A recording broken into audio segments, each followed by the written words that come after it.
Assalamualaikum warahmatullahi wabarakatuh.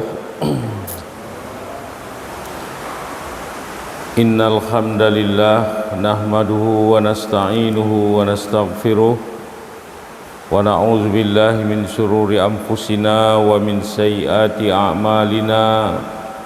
May yahdihillahu fala mudhillalah wa may yudlil fala hadiyalah. Asyhadu an la ilaha illallah wahdahu la syarikalah wa asyhadu anna Muhammadan abduhu wa rasuluh. Allahumma salli wa sallim ala rasulikal karim Muhammad wa ala alihi wa sahbihi ajmain. Kaum muslimin dan muslimat, jamaah salat subuh di Masjid Taqwa Muhammadiyah Banda Aceh yang dirahmati Allah. Alhamdulillah, kita bersyukur kepada Allah Subhanahu wa taala atas nikmat yang Ia berikan kepada kita. Kita masih sehat, dapat saling bersilaturahim, bertemu, dan kesehatan yang diberikan oleh Allah itu setidaknya kita gunakan untuk pagi ini kita hadir memenuhi panggilan hayya 'alas salah, hayya 'alal falah di masjid ini secara berjamaah. Mudah-mudahan kaum muslimin terus kita bisa menggunakan nikmat yang Allah berikan itu untuk mengabdi kepada Allah Subhanahu wa taala. Salawat beserta salam kita ucapkan kepada Rasulullah Muhammad sallallahu alaihi wasallam. Bapak Ibu kaum muslimin, keluarga besar Muhammadiyah yang dirahmati Allah. Pada bulan lalu kita sudah berbincang-bincang tentang Islam simbolik, Islam substansi. Hari ini insyaallah kita sedikit ingin membahas seperti judul di flyer yang mungkin Bapak Ibu terima. Judul kita hari ini Islam normatif dan Islam praktis. Kaum muslimin,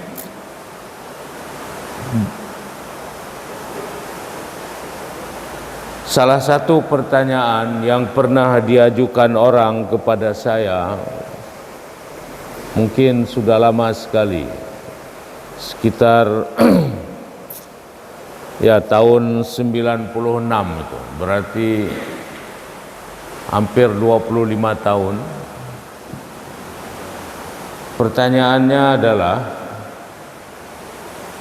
kenapa ketika kita membaca tulisan orang-orang Islam tentang agama Islam,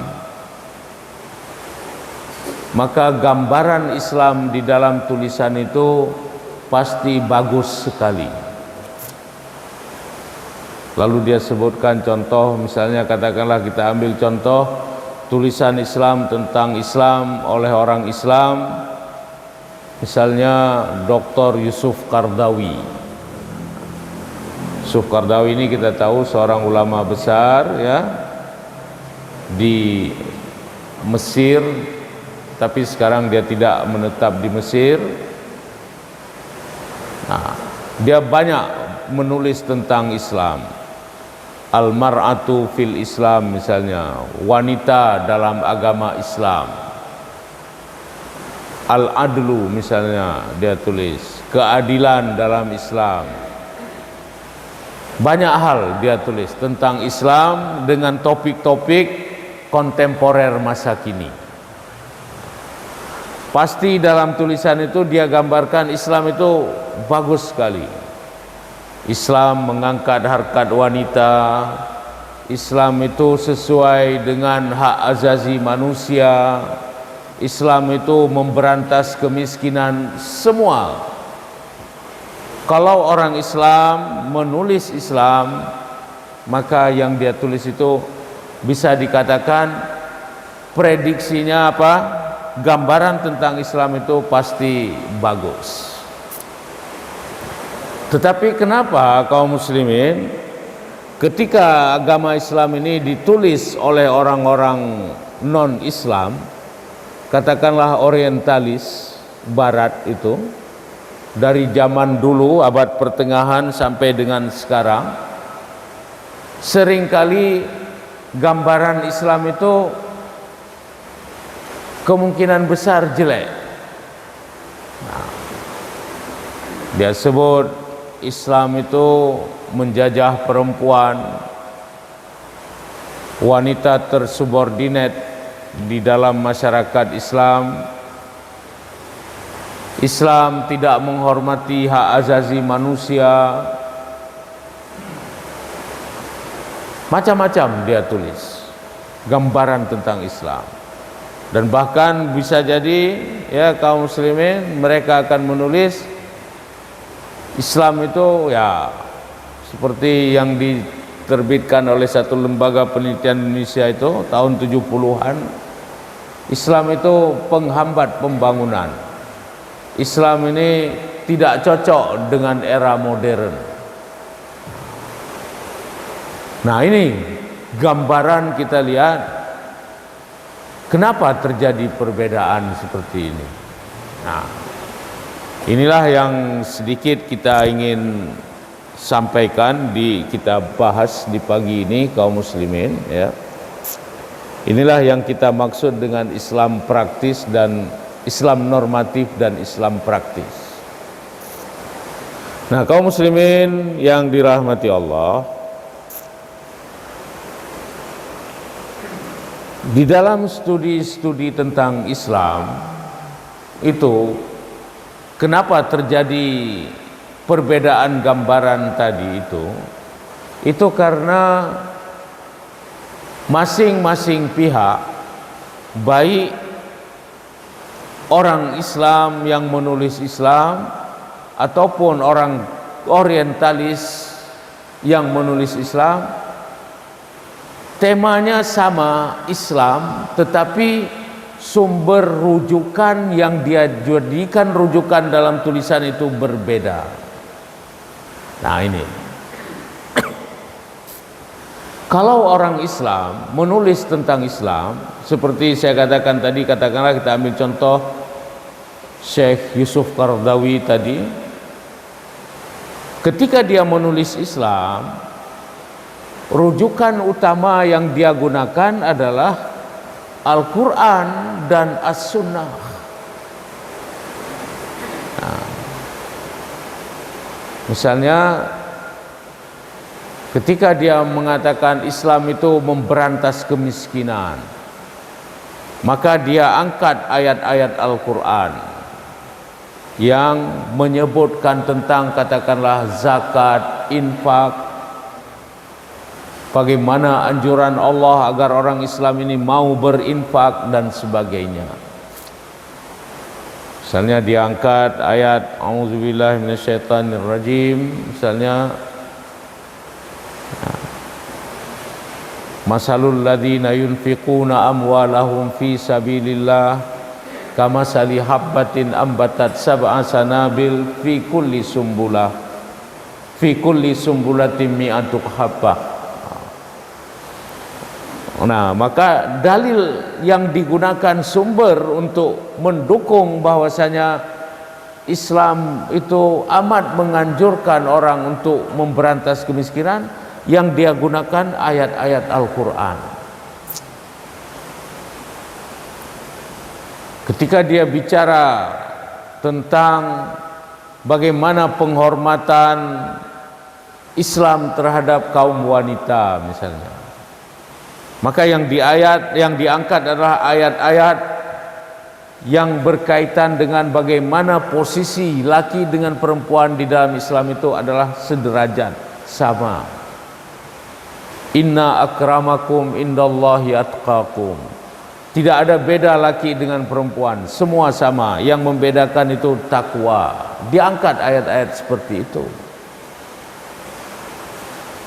Nah, inilah yang kita sebut dengan istilah apa?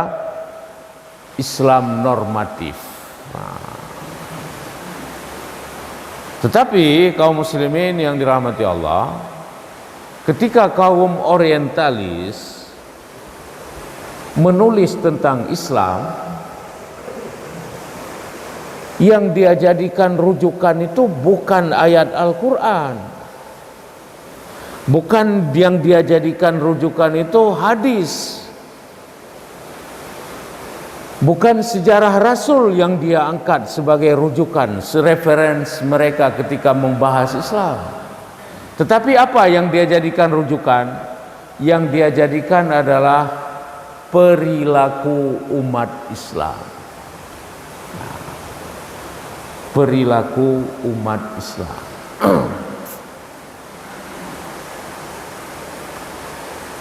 Maka harus kita akui kaum muslimin, ya, harus kita akui bahwasanya banyak perilaku umat Islam itu yang sering bertolak belakang dengan Al-Quran dan Sunnah. Sebagai gambaran, saya ini biar kita lihat kaum muslimin. Oh, itu nanti tentang film itu. Jadi yang dijadikan rujukan itu perilaku orang Islam. Misalnya kita ambil contoh. Kita ambil contoh bagaimana judul berbeda, ya, judul antara yang Islam normatif dengan Islam praktis itu beda judul ketika melakukan penelitian atau tulisan. Misalnya begini, yang Islam normatif begini: posisi wanita di dalam rumah tangga Islam. Nah, misalnya itu judul untuk tulisan yang normatif. Posisi wanita dalam Al-Quran dan hadis dalam pandangan Islam. Nah, posisi wanita Islam dalam Al-Quran dan hadis.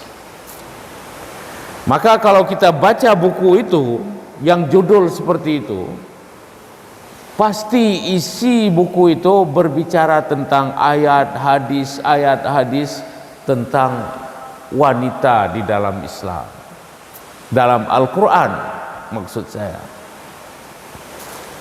Tetapi kaum muslimin, kalau yang tadi yang dijadikan rujukan itu adalah praktek orang Islam, maka judulnya sedikit berbeda. Bedanya di mana? Dia tulis begini: posisi wanita muslimah atau posisi wanita Islam dalam rumah tangga. Studi kasus di Aceh Barat, studi kasus di Lamongan, Jawa Timur, studi kasus di Mesir, studi kasus di Uganda. Maka yang dia jadikan rujukan di situ bukanlah ayat Al-Quran, tetapi yang dia jadikan rujukan di situ adalah bagaimana wanita Islam yang ada di Aceh Barat, bagaimana wanita Islam yang ada di Lamongan, bagaimana wanita Islam yang ada di Uganda, Afrika sana. Itu yang dia jadikan rujukan.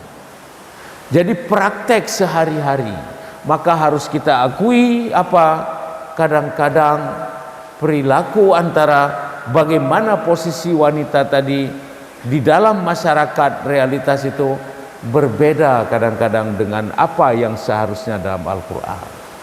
Ini yang harus kita pahamin kaum muslimin. Ini yang tadi, itulah tadi, sehingga gambaran tentang Islam itu di dalam praktek tadi itu menjadi wajahnya kadang-kadang kalau ditulis oleh orang orientalis itu wajah Islam itu terlihat tidak begitu menarik, kumuh.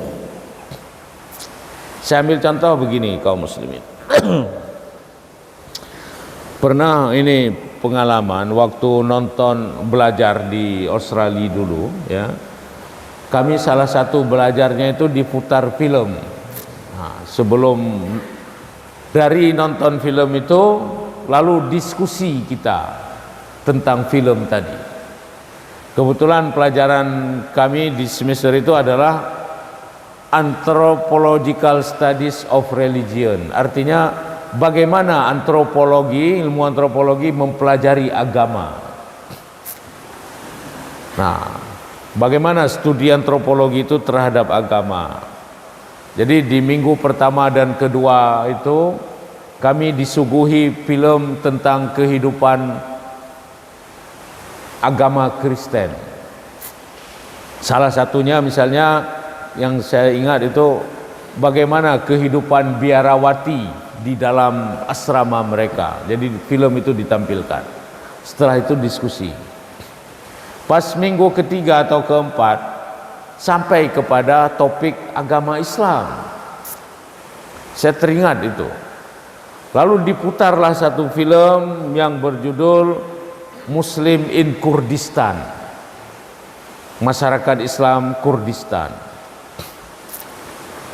Lalu film itu ditampilkan kaum muslimin begini, ditampilkan orang-orang muslim itu sedang bekerja di kebun. Ada kebun jeruk, anggur, mereka kerja dengan tampilan gambar macam, komentar muncul. Lalu terdengar suara azan. Terdengar suara azan.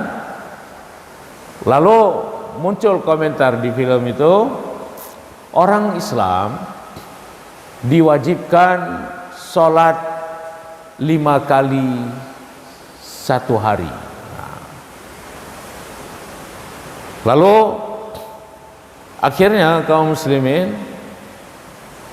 gambar di film itu apa? Dinampakkan orang yang kerja di kebun tadi, dia taruh cangkul parangnya menuju ke masjid untuk sholat 5 waktu tadi. Begitu sampai ke masjid, muncul lagi komentar di film, orang Islam sebelum sholat dia diwajibkan untuk menyucikan diri dengan berwudu.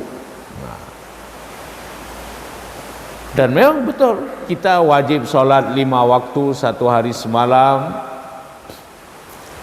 Kita wajib sebelum sholat itu berwudu. Betul seperti komen tadi.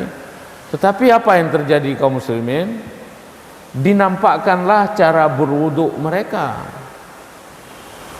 Nah, cara berwudu mereka itu mirip kayak di daerah kita juga bagaimana di dalam film itu satu kolam ya, kolam itu hampir rata dengan tanah. Jadi kolamnya ke bawah begitu, bukan naik ke atas, hampir rata dengan tanah. Dinampakkanlah orang berwudu yang kumur-kumur, buang air kumur lagi dalam kolam tadi, bak itu. Yang tadi dari kebun cuci kaki, langsung celupin kaki ke dalam kolam. Cuci muka terus begitu. Lalu mayoritas itu kan yang nonton itu non Islam ya.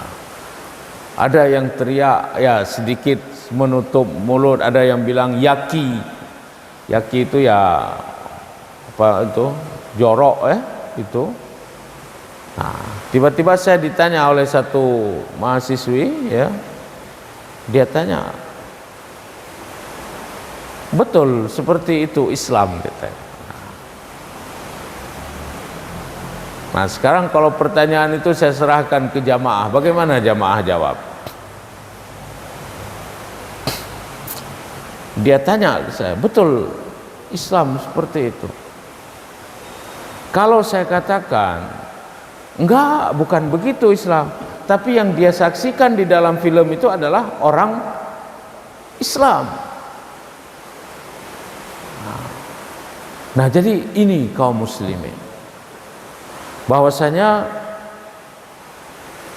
antara praktek kadang-kadang dengan apa yang seharusnya di dalam tuntunan dalam Al-Quran dan Sunnah itu menjadi berbeda sekali.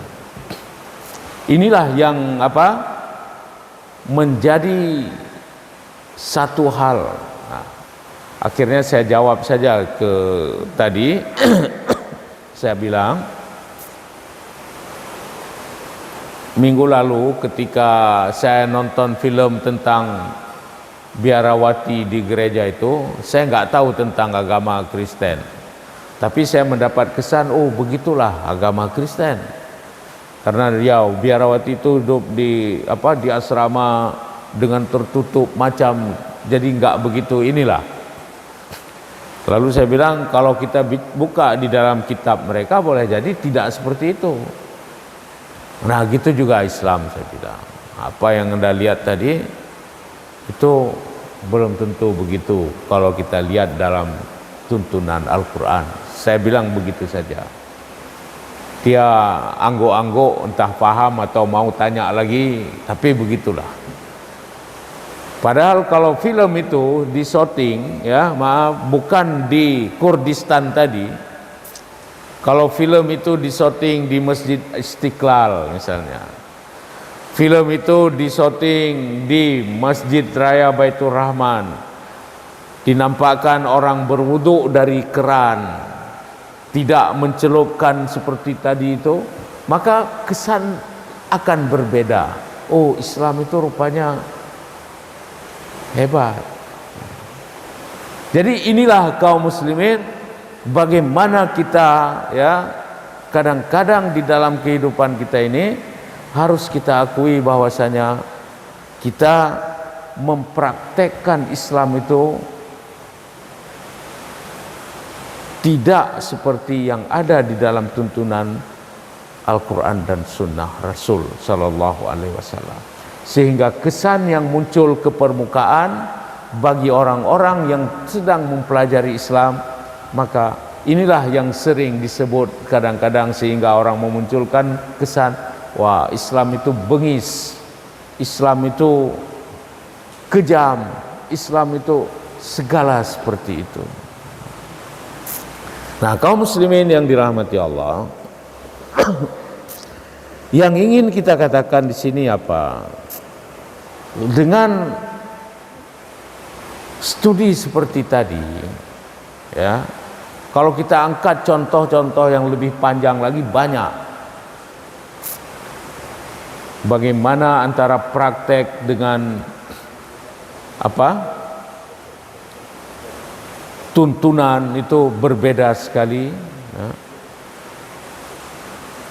Kalau kita kasih contoh itu banyak sekali, tetapi yang ingin kita katakan kaum muslimin yang dirahmati Allah, bahwasanya Rasulullah Sallallahu Alaihi Wasallam itu di dalam banyak ucapannya, hadis itu yang kita sebut hadis, itu mengingatkan kita bahwasanya di dalam masalah ibadah ini kita tidak boleh berguru kepada selain Rasulullah Sallallahu Alaihi Wasallam. Saya kira demikian jamaah yang dirahmati Allah. Kepada Allah kita berserah diri. Nasrun minallah wa fathun qarib. Assalamualaikum warahmatullahi wabarakatuh.